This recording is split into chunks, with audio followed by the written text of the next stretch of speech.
तो तुम्हें फरिश्ते भी नहीं ढूंढ पाएंगे। ये वही कपड़े हैं ना जो उस दिन मन्नू और विदेही ने पहने थे? इंस्पेक्टर साहब, ये कपड़े कहाँ मिले आपको? जहाँ मन्नू की टूटी हुई साइकिल मिली, प्रधान जी उसके पास वाले तालाब में मिले। देखो, राजन ने कहा था कि किसी ने मन्नू को कार से टक्कर मारने की कोशिश की थी। क्या तुम्हें पता है वो कौन हो सकता है? नहीं, नो आइडिया। पहले वो मां नहीं बनना चाहती थी, ऊपर से पेरेंट्स का प्रेशर। अपनी लाइफ में ना उसके ऑप्शंस ही नहीं थे। तो उन्होंने अपनी फैमिली से बात नहीं की? शायद हर किसी में हिम्मत नहीं होती अपने पेरेंट्स से बात करने की। थोड़ी प्रॉब्लम हो गई।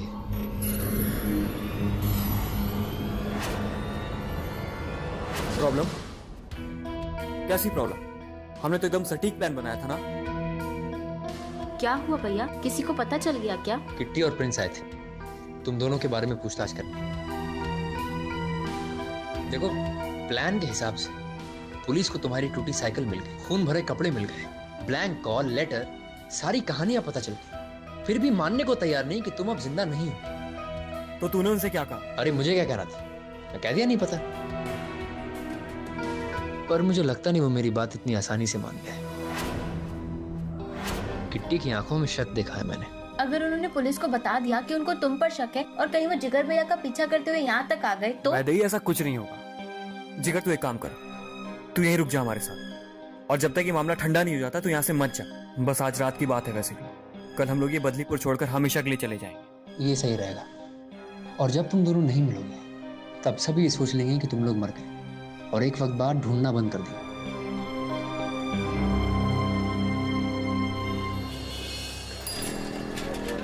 वही तो प्रिंस, लेटर लिखने वाले और डायरी की हैंडराइटिंग कैसे हो सकती है सेम? वो लोग तो दो अलग अलग लोग हैं ना। इसका तो एक ही मतलब हुआ।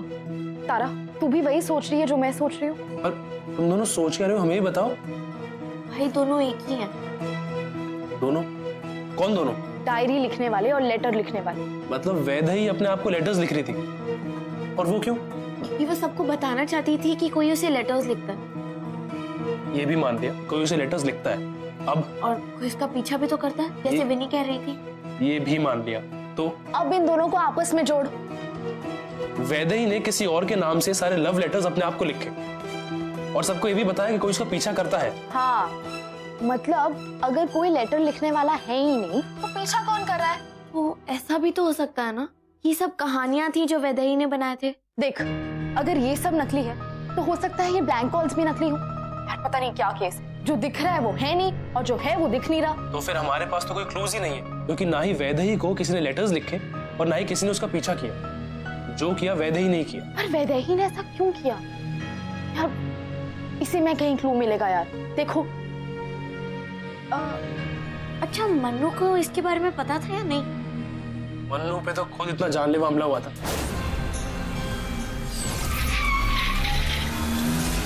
वो कौन करवाएगा? कहीं ये सब भी तो प्लान नहीं, वो लेटर्स के जैसे? काश जिगर को हम पकड़ लेते तो आज हमारे पास ना इन्फॉर्मेशन होती।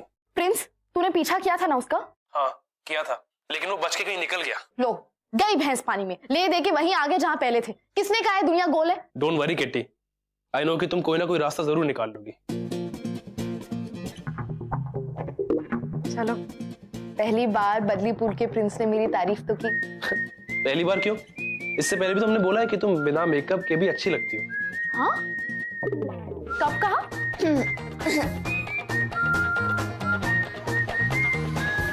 वो जी बाबूजी अभी आए, किट्टी में जाना है, बाय। भाई, हमें तो नहीं सुनाई थी बाबूजी की आवाज। नहीं तारा, हमें सुनाई दी थी। आए बाबूजी।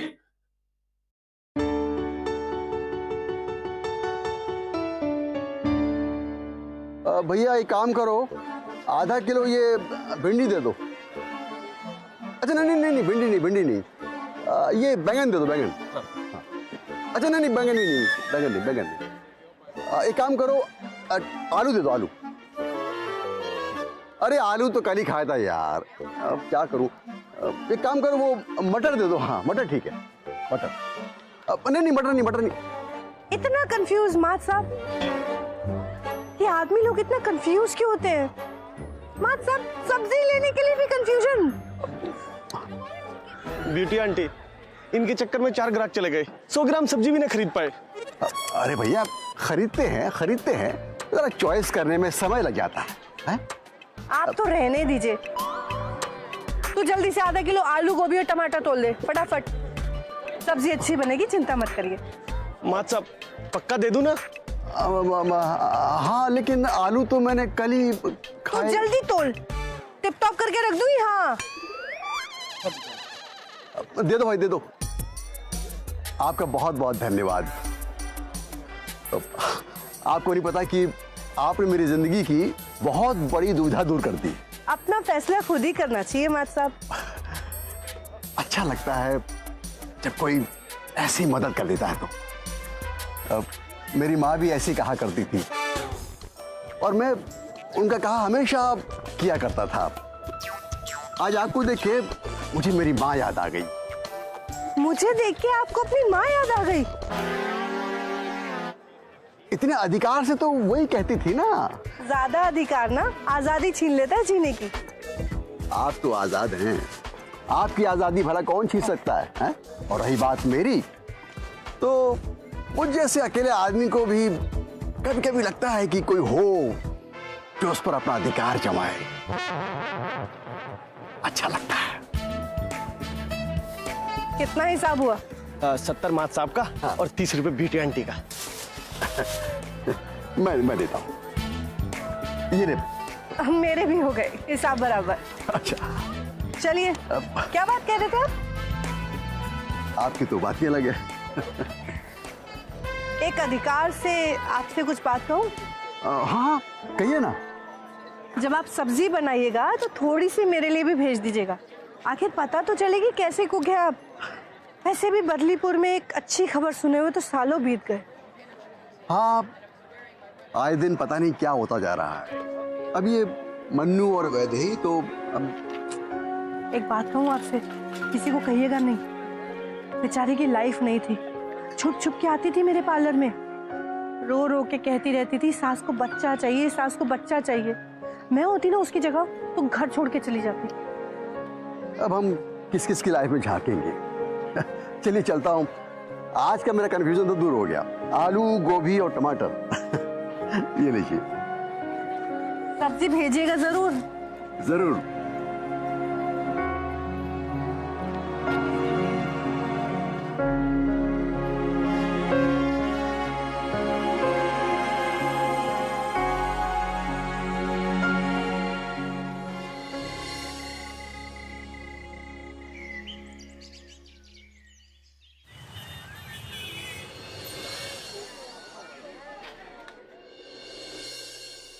माय कस्टमर्स आर वेटिंग यार।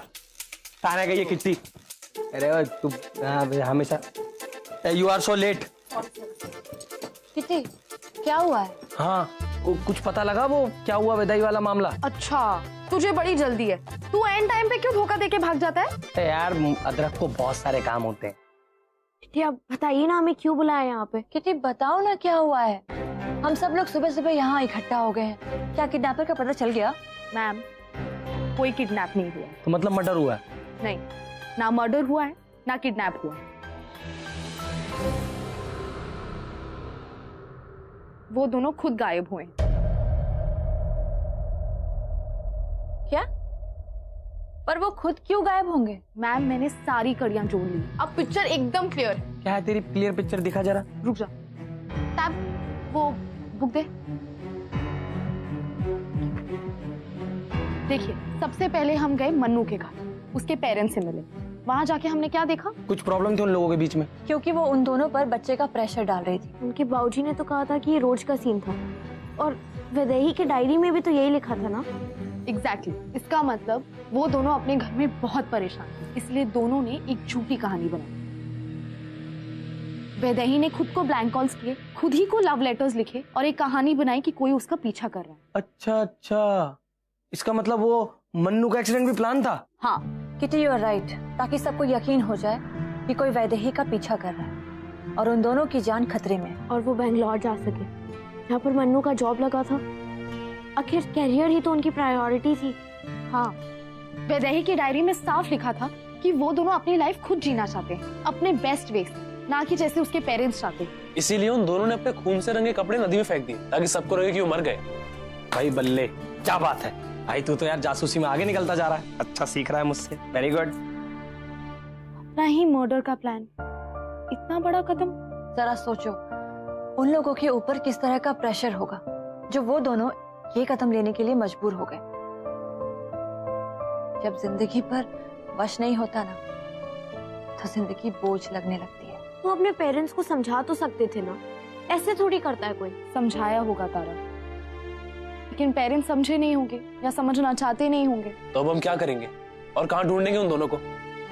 उस जिगर ने ना पक्का इन दोनों की हेल्प की होगी, लेकिन अब कुछ नहीं बोल रहा। डर एक बहुत बड़ी चीज होती है।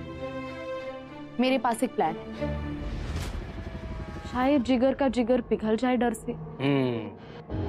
ना अगर ना मगर, ओनली जिगर।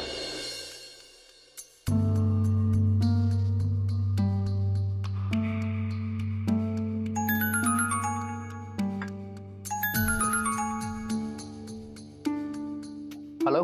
हाँ बेटा, मैं मन्नू का बाबूजी बोल रहा हूँ, समझा कर। जी जी अंकल नमस्ते। हाँ बेटा, नमस्ते नमस्ते तो सब अपनी ठीक जगह है। तू ये बता पहले, मन्नू और विधाई कहाँ है? जी मुझे क्या पता? बता दे बेटा, समझा कर, दिक्कत हो जाएगी तुझे। आप क्या कह रहे हैं? मुझे कुछ समझ में नहीं आ रहा था। वही कह रहा हूँ जो तू सुन रहा है। मुझे सब पता है। देख, मुझे पता है कि तूने किडनैप किया उसे, है ना? मैं क्यों करूंगा? वो मेरा बेस्ट फ्रेंड है। बेटा तेरे ना बाप की उम्र का हूं मैं, होशियारी तो मत कर मेरे सामने। पुलिस तुझे सूंघते सूंघते तुझ तक पहुंच ही जाएगी, समझ गया? और फिर तुझे पता है क्या होगा? बता दे मुझे। तेरे पापा फिर अकेले गल्ले में बैठेंगे, अच्छा नहीं लगेगा। समझा कर बेटा। अंकल किसका फोन था? तेरे पापा का। कह रहे थे कि मैंने तुम दोनों को किडनैप किया है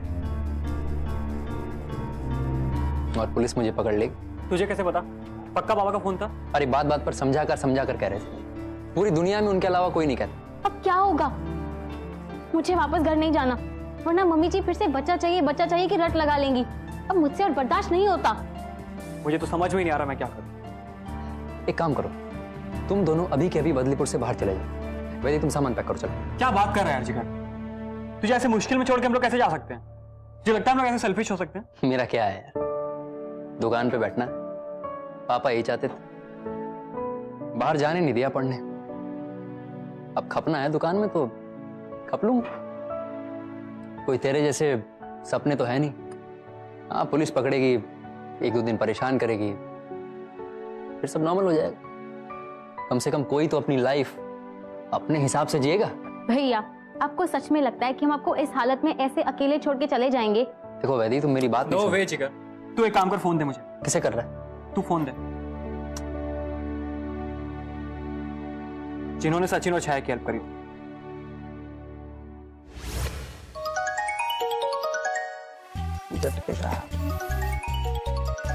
हमारा प्लान काम ना करे, इम्पॉसिबल।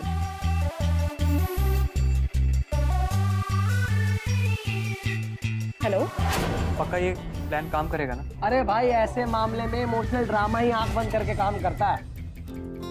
आप बोलिए, रिकॉर्डिंग ऑन है। मम्मी, बाबूजी, कुछ कहना है आपसे, शायद आखिरी बार। शिकायत है आपसे।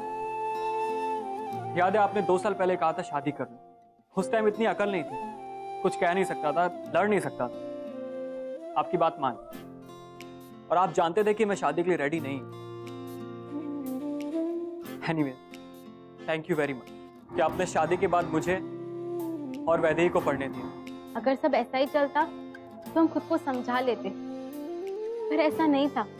आपने जिद पकड़ ली थी कि बच्चा चाहिए, पर हम दोनों अभी बच्चे के लिए तैयार नहीं थे। मैं रात भर सो नहीं पाती थी बच्चे के बारे में सोच के। और शादी का मतलब सिर्फ बच्चा ही नहीं होता, मेरी अपनी मर्जी, लाइफ चॉइस कुछ भी तो नहीं रह गई थी इस घर में। ऐसा लग रहा था जैसे हम लोग अपनी जिंदगी नहीं, आपकी जबरदस्ती की जिंदगी में जी रहे। क्या क्या नहीं कहा आपने, पतंग की तरह यहाँ वहां डोलते रहते हो, जिम्मेदारी का कोई एहसास नहीं। कैसी होती है जिम्मेदारी? हमारी गलती सिर्फ इतनी थी कि हम लोग अपने पांव पर खड़े होकर अपना फ्यूचर सेट करना चाहते थे, मगर आप तो अपने ही तरीके से सेटलमेंट करने में लगे। काश आप समझ पाते कि हम क्या चाहते हैं और चाहते भी क्या थे। अपनी जिंदगी अपने तरीके से जीना। ऐसे लग रहा था जैसे कोई फंदा है, रोज कसता ही जा रहा है। आपकी बातें सुनकर मेरा दम घुटने लगा था। ये भी कोई जीना है जिसमें अपनी मर्जी, अपनी पसंद कुछ भी ना हो? अपनी मर्जी से जी नहीं सकते, मर तो सकते हैं। कहा सुना माफ कर। ये क्या कर दिया मैंने? क्या तो ये झूठ है, ये नहीं हो सकता, नहीं हो सकता। जो है सामने है, अब मन को बहलाने का क्या होगा? अब तो मुझे कुछ कहने की जरूरत ही नहीं है। अब तो आप समझ ही गए होंगे। बहुत बुरा हुआ इंस्पेक्टर। माँ की बातों पे कोई जान दे देता है क्या? पहले पता होता कि बच्चे के लिए कहने पर वो ऐसा कर लेगा, मैं कभी नहीं बोलती, अपना मुंह बंद रखती। मैं क्या करूं? कहां से लाऊं मैं अपना बच्चा? हिम्मत रखिए आप। अगर आप लोग ऐसे टूट जाएंगे तो कैसे चलेगा? वैसे ये बच्चे वाली बात आप लोगों ने हमें बताई नहीं। कोई अपने बच्चों के ऊपर इतना जोर देता है क्या? कहता था ना, समझा कर, इतना परेशान मत कर दोनों को। अक्सर सब कुछ हाथ से निकल जाने के बाद ही समझ में आता है। अब समझने से क्या होगा? हमने अपने बेटे की जिंदगी तो ले ही ली ना। अगर वो दोनों फिर से वापस आ गए तो आप अब भी उन पे प्रेशर डालेंगे बच्चे का? अरे हमको इसकी दुश्मन थोड़ी है, माँ हूँ मैं उसकी। जो चाहे जैसे करे, अपनी मर्जी से जिए। पर अब इन बातों का क्या मतलब? कोई एक बार मेरे बच्चे को ला दे, मेरे मन्नू, मेरी वैदेही को ला दे, मैं बोल दूंगी उससे कि जी ले अपनी जिंदगी अपने तरीके से। मैं कुछ नहीं बोलूंगी।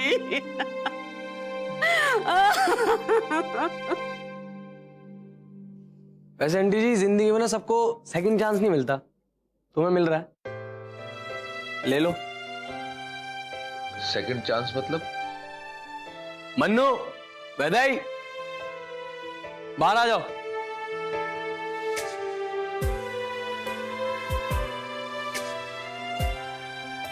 मन्नू,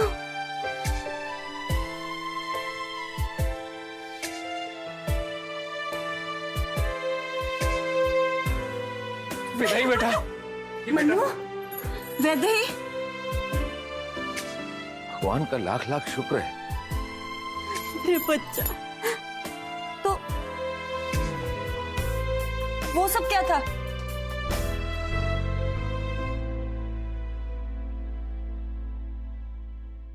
अच्छा, अपनी माँ को सबक सिखाने का ये तरीका ढूंढा तूने? तू घर चल, तुझे बताऊंगी मैं। हाँ वैदेही, इसका मतलब ये वीडियो नाटक था? सॉरी आंटी, हमें ये नाटक करना पड़ा, नहीं तो मन्नू और वैदेही की बात आप तक कैसे पहुंचती? आंटी, जब कुछ भी करना बस घर जाके ना बच्चा बच्चा मत करना, बड़ा बुरा सा लगता है।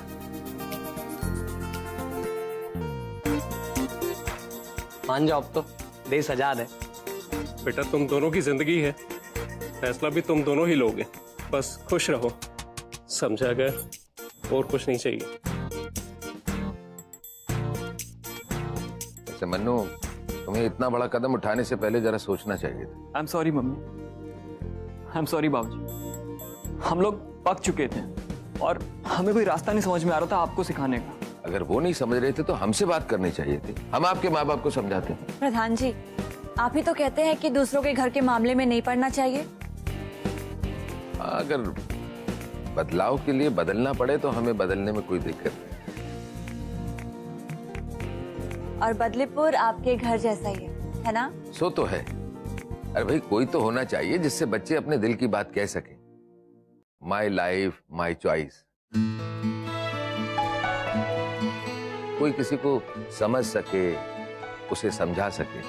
तो इंस्पेक्टर साहब, ताकि आपका काम आसान हो सके। भाई, मेरा काम तो ये बच्चे ही आसान कर देते हैं।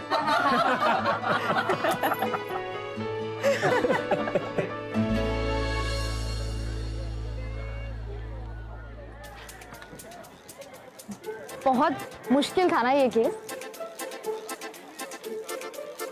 बेटा, मुश्किल को आसान बनाना है ना अदरक का दूसरा नाम है। अदरक नहीं, आधा फल। हाँ आधा। वैसे तारा, तेरे दादाजी भी ने तो कल कह दिया कि माई लाइफ माई चॉइस। आज उन्होंने कहा, कल सब कहेंगे। फोन आ गया। करिश्मा। His life, her choice. Hello. Prince यार, मतलब कितना इग्नोर करोगे मुझे यार? ना तो तुम मेरा फोन उठा रहे हो, ना ही मुझसे मिल रहे हो। क्या प्रॉब्लम क्या है तुम्हें? अरे नहीं करिश्मा, ऐसा कुछ भी नहीं है, हम तो बस यहीं पर। तुम्हें लगता है तुम्हारे सिवा मुझे कोई और इग्नोर भी कर सकता है? नहीं करिश्मा, वो तो हम मन्नू और वैदेही के चक्कर में फंसे हुए थे। बोल तो ऐसा रहा जैसे सारे के सारे केस इसी ने सॉल्व किए होंगे।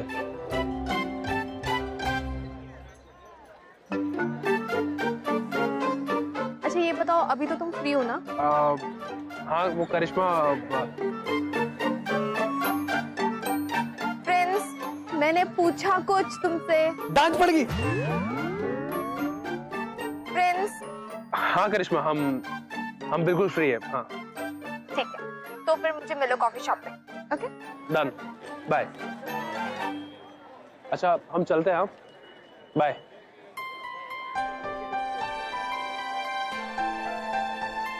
बाय तारा। बाय भाई।